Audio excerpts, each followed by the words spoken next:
Muy bien, en vivo, en Puntal AM, disfrutando de una mañana un poquito más fresca que la de ayer, con el cielo nublado y con diferentes temas que nos preocupan y de los cuales nos ocupamos. En el caso de, por ejemplo, lo que nos preocupa tremendamente es lo que está pasando en el país y este enero que ya va promediando, va finalizando y en donde ya tenemos que contar lamentablemente 16 femicidios en la República Argentina. Sí, lamentablemente ha sido un comienzo en este tema, bueno, para nada el esperado, porque las cifras, los índices vienen golpeando y mucho. Bueno, por eso vamos a darle la bienvenida a Adriana González, presidenta del Consejo Municipal de Género. Adriana, gracias por venir, gracias por tu tiempo, bueno, charlar un poquito de estas cosas que tanto nos preocupan, temas que están tan en boga y bueno, es una solución que parece al menos no llegar, ¿no? Bueno, muchas gracias, buen día. Aproximate el micrófono, ahí está, buen día. Gracias a ustedes por esta oportunidad para conversar sobre estas situaciones que sí se han profundizado aparentemente. Desde hace poquito tiempo sos bueno, la presidenta del Consejo de Género en la ciudad de Río Cuarto, desde hace un par de meses nomás. Pero así además, es. Filósofa, con todo un marco para abordar una temática que nos va interpelando semana tras semana, nos duele. ¿Y cómo nos ocupamos al respecto? Digo, el Consejo es una institución del Estado para meter mano en el asunto. ¿Cómo es el trabajo allí? Sí, bueno, en principio responder esto que decís, filósofa, sí, bueno, yo vengo desde hace muchos años, creo, no solamente desde mi profesión, investigando la cuestión del patriarcado y la violencia contra las mujeres, que tiene que ver con un sistema cultural patriarcal muy antiguo, milenario. Creo que yo empecé mis primeras lecturas críticas cuando pertenecía a un movimiento de iglesia, que ahí donde yo empecé a notar esta exclusión que es violenta del rol de las mujeres. ¿Lo planteaste en el seno de la iglesia o no? Con algún sacerdote así en forma más personal, no a nivel, no eran las características del espacio. ¿Y qué respuesta obtuviste en ese momento?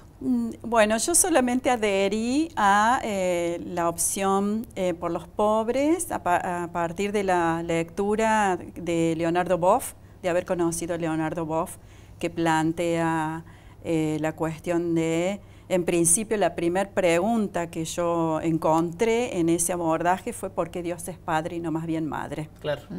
Porque en realidad porque si se habla, género, claro, si en realidad se habla de una creación, y bueno, pero ¿por qué un hombre sí en realidad, por qué masculino si en realidad la mujer es la que gesta la vida o la lleva adelante? Claro, te iba a preguntar, Adriana, cuál era, y desde tu óptica, la génesis de todo esto, pero la génesis me la dijiste recién, porque es de, al menos para la cultura, digamos, católica, es desde el inicio de los tiempos, ¿no? Desde la creación misma del mundo. Hablamos de una cuestión milenaria. Así es. Y pensemos también otra cosa, que en la década del 50 fue la primera vez que las mujeres votaron en la Argentina.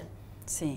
Digo, ¿qué postergación tremenda que se dio, ¿no? Muy larga, sostenida por esto que le llamamos sistema cultural patriarcal, para aludir a que es un sistema. Claro. No es solamente una política de un momento o una cuestión histórica situada en un momento en particular. Es milenaria en este sentido. Ya los relatos míticos acerca de la creación, no solo en el catolicismo, sino en un montón de religiones y creencias, siempre se privilegia el varón, está primero. Claro. Lo que no quiere decir es que no haya habido culturas matriciales, eso lo podemos decir en cualquier otro momento para no hacerlo largo. Volviendo a tu pregunta de cuál es la función que cumple el Consejo Municipal de Género, que sí es un ente creado por el municipio, digamos, es abordar las violencias contra las mujeres desde las distintas perspectivas o posibilidades que hay dentro del Estado. Y en este sentido se trata de mediar, digamos, entre los reclamos de la sociedad, las demandas de la sociedad para solucionar el problema de las violencias y lo que el Estado puede o debe ofrecer como política pública. Bien. Nosotros segundo año, por el Consejo Municipal de Género tiene apenas 2 años, Este año 2018 nos abocamos a la prevención. Y creo que la función principal es la prevención. Sí. Nosotros comenzamos haciendo una capacitación, una formación en derechos de las mujeres, en 5 módulos para docentes del nivel medio, porque evidentemente son los docentes los primeros que receptan o detectan los distintos tipos de violencia en las aulas, en los colegios.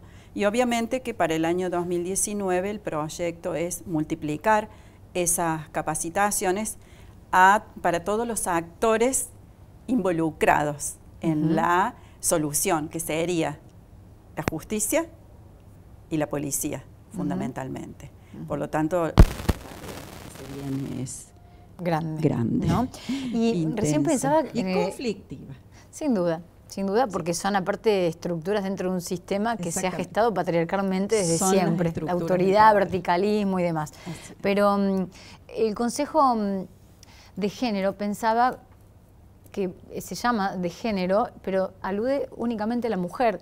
Veíamos un par de casos de violencia a la inversa, claro, ¿no? En General Cabrera, por ejemplo, en donde hombres denuncian violencia también con su persona. Sí, y ahí hay como un quiebre, ¿no? Lo que pasa, y quería que me lo expliques vos, ¿por qué el feminismo? ¿Por qué esta explosión del pañuelo verde? ¿Por qué ahora, desde hace un tiempo, las mujeres se están organizando como un movimiento político a nivel mundial? Sí. ¿Y de dónde viene eso? En realidad no es nuevo. En realidad podríamos decir que el feminismo tiene alrededor de 100 años, más o menos.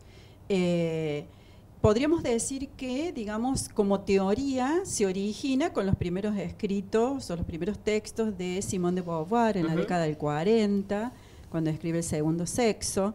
Podríamos decir que sería la obra fundante, lo cual no quiere decir que no haya antecedentes, porque históricamente hacia atrás, leyendo la historia a contrapelo, vemos que hay muchos acontecimientos donde las mujeres colectivamente han reclamado por sus derechos. Por ejemplo, tenemos en la Revolución Francesa Olympe de Gouges, que no solamente lucha por participar de la revolución, sino que también escribe como una primera declaración de derechos de la mujer, cuestión por la que es asesinada, ¿no? En la época de Sócrates, las mujeres reclamaban que los hombres no fueran a la guerra, digamos, haciendo una especie de revolución, impidiendo el tener sexo con sus maridos. O sea que es muy viejo el reclamo de las mujeres. Y fíjate vos que lo que hacen estas mujeres en la época de Sócrates es algo que nosotros tenemos que hacer en esta época, porque el sistema patriarcal es un sistema de muerte. Es un sistema basado en la guerra y en la competencia, donde obviamente perdemos los más débiles, y dentro de esos más débiles estamos, el gran porcentaje somos las mujeres. Y un sistema basado en la guerra no tiene futuro para la humanidad, no le deja futuro a la humanidad. Por lo tanto, nosotros tenemos que volver a acentuar esta cuestión. Y tiene que ver esta cuestión de la guerra, en la que se sostiene el sistema extractivista, el capitalismo, el neoliberalismo, es lo que provoca o produce esto que Rita Segato le llama el mandato de masculinidad. El ser poderoso, ser fuerte, ser potente, ser cruel. En definitiva, es ser cruel. Con respecto a esta otra pregunta tuya acerca del género, sí, el género no se refiere solamente a las mujeres, ¿no? Género casualmente alude a lo masculino y lo femenino. Sin embargo, la teoría feminista y los movimientos feministas surgen porque hay un privilegio que se le ha dado al género masculino por encima del género femenino. Por esta cuestión del poder del macho, del poder patriarcal, del mandato de masculinidad, de someter, de dominar, y por otro lado de relegar a la mujer, digamos al género femenino, solamente a la función reproductiva, mientras que el varón tiene todas las posibilidades de lo productivo, el trabajo, la función política, lo público, la mujer lo privado. Pero este caso de Cabrera me parece que es un caso más de estas voces que hacen oír los varones para negar más una respuesta que otra cosa. Sí, claro. O ponerle una venda a la cuestión de la violencia contra las mujeres. ¿Qué pasa, Adriana, con las mismas mujeres? No quiero decir que aceptan esto, pero que dicen como que no están muy apegadas al movimiento feminista. No digo extremo, pero aunque sea un poco más conservador. Pero las mujeres que no aceptan el feminismo. Sí. Porque las hay. Ese es un problema muy grande. Creo que es más doloroso para las mujeres y para los entre movimientos comillas, feministas. El enemigo adentro. Claro, porque obviamente que las mujeres somos las que reproducimos los modelos. Y el modelo patriarcal se reproduce adentro de la casa, en la familia. Y en la medida en que las mujeres adhieren a ese estatus que tiene el varón por su trabajo, por su jerarquía o por sus ingresos, porque los ingresos marcan diferencias, sí.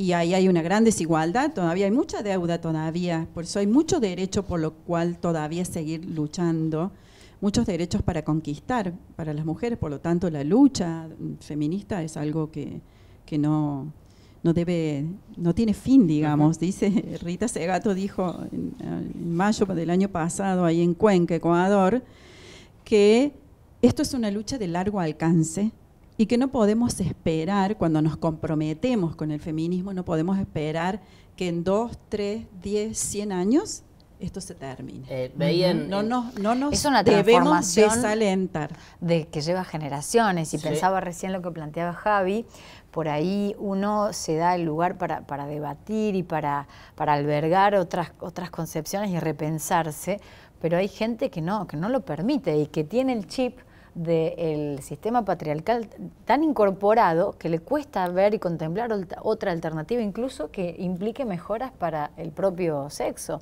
Entonces, por ahí, sí, contra eso, ya no hay debate por la despenalización del aborto, por hemos visto resurgir mucho odio de mujeres contra mujeres. Claro.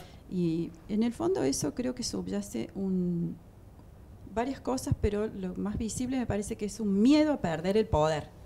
Porque hay un poder que se puede, digamos, muchas mujeres, tal vez de mi generación y más atrás, no tanto de estas nuevas generaciones, se amparaban en el prestigio y en el estatus del marido. Claro, el estatus también de casa. Claro, exactamente. Y hasta el estatus que da pertenecer a una jerarquía o a una institución que te da poder, como la institución religiosa. Entonces, mantener ese discurso, de alguna manera, le da un poder incluso a las mujeres. Lo dice también esto que estoy diciendo, nada es inventado, no tengo muchos años, entonces como que me viene a la memoria un montón de cosas. Simone de Beauvoir, en El segundo sexo, en uno de los capítulos de la literatura, porque analiza distintos ejes donde se puede visibilizar el machismo, digamos, ella habla de las mujeres que tienen incluso una profesión, pero que es más importante la profesión del marido, entonces no quiere soltar o despegarse de ese prestigio, asumiendo un rol profesional, por ejemplo, que implica, bueno, plantear como una situación de mayor equidad dentro de la pareja, pero por otro lado también ciertos compromisos que bueno, también pueden hacerle perder parte de esa comodidad o prestigio, ganancia que tiene siendo la esposa de. Claro. Que es muy común eso en nuestra zona. La señora de. Sí, lógico. Nuestra región. Voy a cuestiones históricas y me apoyo en tu sabiduría filosófica, no, por favor, no se llama conocimiento. ¿Cuál de los autores, habla socráticos, no sé, romanos, lo que sea, del siglo XVII, XVIII, cuál trató el tema de la mujer? Al margen de las cuestiones de abstracción que habla de la filosofía, Kant, Hegel, el que quiera, pero ¿alguno se puso en el rol, ¿y con las mujeres qué hacemos? No, la ciencia no hay una epistemología feminista todavía, estamos trabajando en ese sentido para lograr instalar una episteme femenina, es decir, que recupere las voces de las mujeres en la ciencia, en cualquier orden de la ciencia, hacia atrás. Por eso digo, el feminismo también implica dentro del plano de la ciencia leer la historia a contrapelo y recuperar la presencia de las mujeres en la filosofía, en la historia, en la biología, por ahí en la biología o en la medicina son más visibles porque descubrieron algo que que se volvió popular o universal. Pero fueron silenciadas o ninguneadas, totalmente. O se adoptó el nombre de un hombre. Digo, pensaba en Juana de Arco como una de las tantas miles, digo, porque fueron las más famosas, pero sí, filosóficamente no se conocen por muchas. Ejemplo, podríamos mencionar Hipatia de Alejandría, era una científica, una sabia, porque dominaba las matemáticas, su papá era matemático y también fue asesinada. O sea, no solamente invisibilizada, sino también asesinada, claro. Cuando su voz sí se empezaba a hacer notar. Y esto es algo que no lo podemos negar. Me parece que ni siquiera una mujer que esté en su casa y que haya elegido ser ama de casa, que es un derecho también, elegir ser madre, dedicarse a eso solamente, pero no se puede desconocer este hecho que es universal, que las mujeres hemos sido invisibilizadas. Adriana, recién mencionabas el hecho máximo de ningunear y de desaparecer a una persona, que es el asesinato. Pero digo, hay otros tipos de violencia permanente en esta etapa, la violencia psicológica, la violencia económica. ¿Cómo prepararse frente a estos nuevos tipos de violencia? Porque son más difíciles, me parece, de manejar, porque son más fáciles de disfrazar, ¿no? Entonces, eso es un desafío que tenemos hoy. Creo que uno de los males que ha sufrido, los mayores males o perjuicios que ha sufrido la mujer es la omisión de derechos, omitirla de todos los derechos. Casi que civilmente no ser una persona de derecho adquirido completo. Si bien CEDAW es del año 1979, y ya para los 90, en el 94, la Constitución Nacional Argentina incorpora esas leyes. Sin embargo, es como si hubiera ocurrido ayer. Estamos como en pañales y todo por hacerse. Y como vos decís, la violencia física es el epifenómeno de una realidad subterránea, que es la violencia psicológica, la violencia económica, que es lo que vienen sufriendo, padeciendo las mujeres desde siglos. Porque la violencia psicológica consiste en esto de manipularla, omitirla, desacreditarla, descalificarla, para que elija quedarse en un lugar donde no puedo hablar, no puedo decir, responder al estereotipo, en una palabra. Claro. Esa respuesta de las mujeres a un estereotipo que incluso atraviesa nuestro cuerpo, nuestra manera de vestirnos, nuestra manera de conducirnos, hasta nuestras medidas han sido las medidas que responden a la simetría, a un modelo de cuerpo de mujer, también es una decisión masculina. Todo eso es violencia psicológica. Sí. Y la violencia económica también es como de las más antiguas, digamos, o más comunes, porque hay varones que hasta hacen un usufructo y deciden y toman decisión sobre la herencia o el patrimonio de las mujeres, porque, no son capaces. Claro. No son capaces de administrar económicamente un capital. Pensaba en la violencia institucional, que hoy nos atraviesa con el caso de la niña de 12 años de Jujuy, que fue forzada, de alguna manera, a tener un bebé que finalmente falleció. Entonces, es como, son muchas las violencias a las que hay que hacerle frente como sociedad, porque digo, por ahí la psicológica o la económica se da intrapersonalmente, pero hay otra peor, que es la institucional o estatal, de la que somos todos parte. ¿No?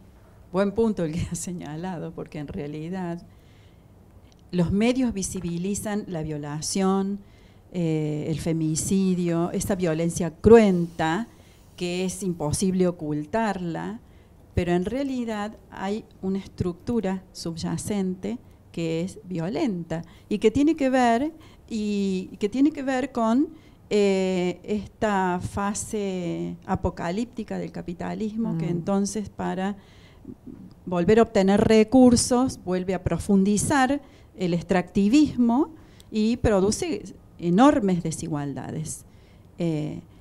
Tanta desigualdad que a nivel institucional es difícil para un ciudadano común distinguir lo que es un negocio lícito de un negocio ilícito. Entonces, en ese contexto que es violento, esa es la estructura de la violencia, evidentemente los que más sufren son los sujetos débiles. Claro. Los sujetos débiles son las mujeres, las niñas, los niños, varones feminizados, que son los varones pobres, claro, porque también están sufriendo esa misma violencia. Brevemente, Adriana, para concluir, decíamos de Juana de Arco y de Simón de Beauvoir. ¿Es por algo Francia? Es un país, es la cuna de los derechos, ¿no? La libertad, la fraternidad, la hermandad, pero derechos para ellos, porque cuando los africanos del norte quieren ir a Francia, no, los derechos son de los franceses para los franceses. ¿Pasa algo así con la mujer igual? Sí, yo creo que sí. Digamos, casualmente Foucault es quien señala, y no por casualidad, en Vigilar y Castigar, después de haber analizado el sistema penal y carcelario de Francia, elabora esta figura del panóptico para referirse al control. Y esa estructura de poder es disciplinadora. Y casualmente el disciplinamiento, la ejemplarización es aquello que impacta a nivel inconsciente en los sujetos comunes que están siendo violentados, y violentados los varones a través de este mandato de masculinidad.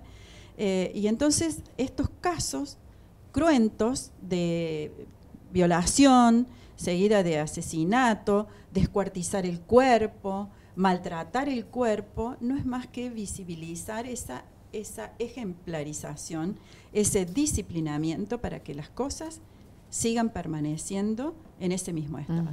Porque no es casual que a medida que más derechos reclamamos y más visibilizamos esta demanda de derechos al Estado para que mediante políticas públicas busque las soluciones, parece que se profundiza más la forma del crimen, ¿no? Para mantener un sistema de privilegios. Va siendo cada vez más cruento, como es un mensaje, hay que leer un mensaje, hay una lectura que hacer en las señales que quedan en los cuerpos maltratados, violentados, descuartizados.